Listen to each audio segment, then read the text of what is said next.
Here at CES 2023, HP has taken the wraps off their latest high-end Chromebook. It's the Dragonfly Pro, and this thing is awesome. It is beautiful. Let's just talk about it.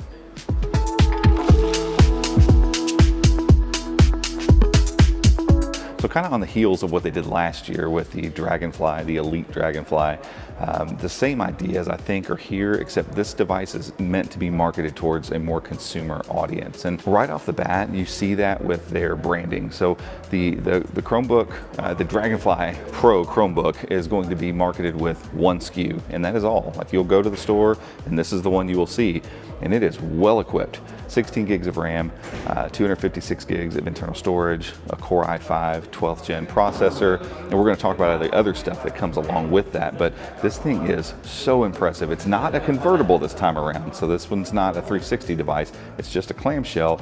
But man, this thing gets so much right with the overall high-end Chromebook experience that I cannot wait to get it in the office. Let's start with the outside bits. It's the same kind of alloy that we saw with the Dragonfly Elite, so it's got a really nice soft touch, but it's nice and sturdy.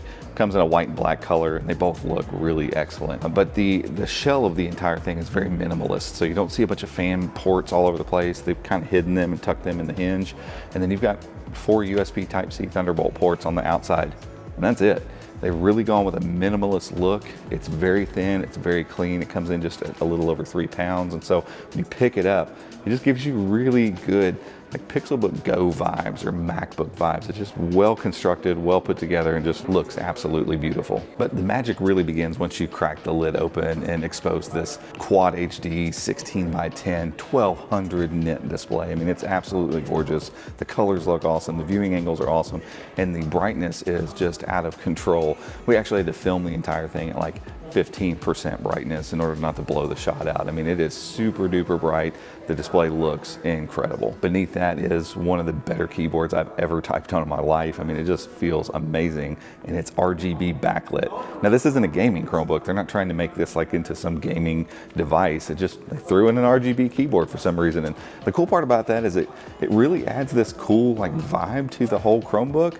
And if you don't like it, make the RGB backlighting white. No big deal. It's gone. It's not in the way. But the keyboard is awesome, and then it still brings the haptic trackpad we got with the Dragonfly Elite, so that's really awesome. It's a nice big glass trackpad that doesn't move, no moving pieces.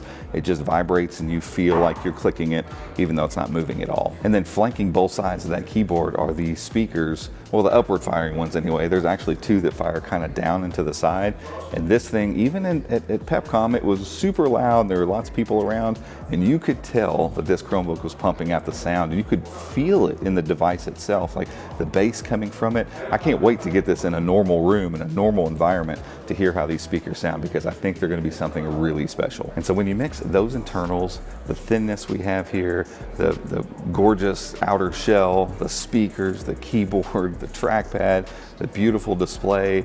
Oh, it's got an 8 megapixel front-facing camera as well. So I mean, it feels like it almost has everything. There's a fingerprint scanner up on the keyboard deck as well. I mean, it just has every piece that you could want in a high-end Chromebook. And though we couldn't get HP to give us a pricing on this thing, I have a feeling we're going to see it somewhere in the $1,000 range. Now, you might hear that and go, well, that's still crazy expensive for a Chromebook. I'm telling you right now, having messed with this Chromebook for just a few minutes, that $1,000 for something like this makes perfect sense. This is a crafted, high-end piece of computing machinery, and it's gorgeous. It's well made. I cannot wait to get this device in the office. I think HP has done something very, very special with this Chromebook, and I love the fact that it has a very clear branding, that it's going to be for consumers, and there's one SKU. You're going to go to the store, and if you want to get the Dragonfly Pro, this is the one you're going to get, period. And yeah, that might not leave a whole lot of room for lower price Chromebooks or lower price versions of this Chromebook, but I still think it's the right move from them. It simplifies the entire thing for consumers, and that's what this one is going for. It's going for the consumer market, and we're really, really excited for it to finally show up sometime we're hearing in the spring. But guys, that's it for this one. If you enjoyed this video, give us a thumbs up, head down there, hit that subscribe button, and be sure to ring the notification icon as well if you'd like to be alerted when we make future videos just like this one. Till next time, we'll see you.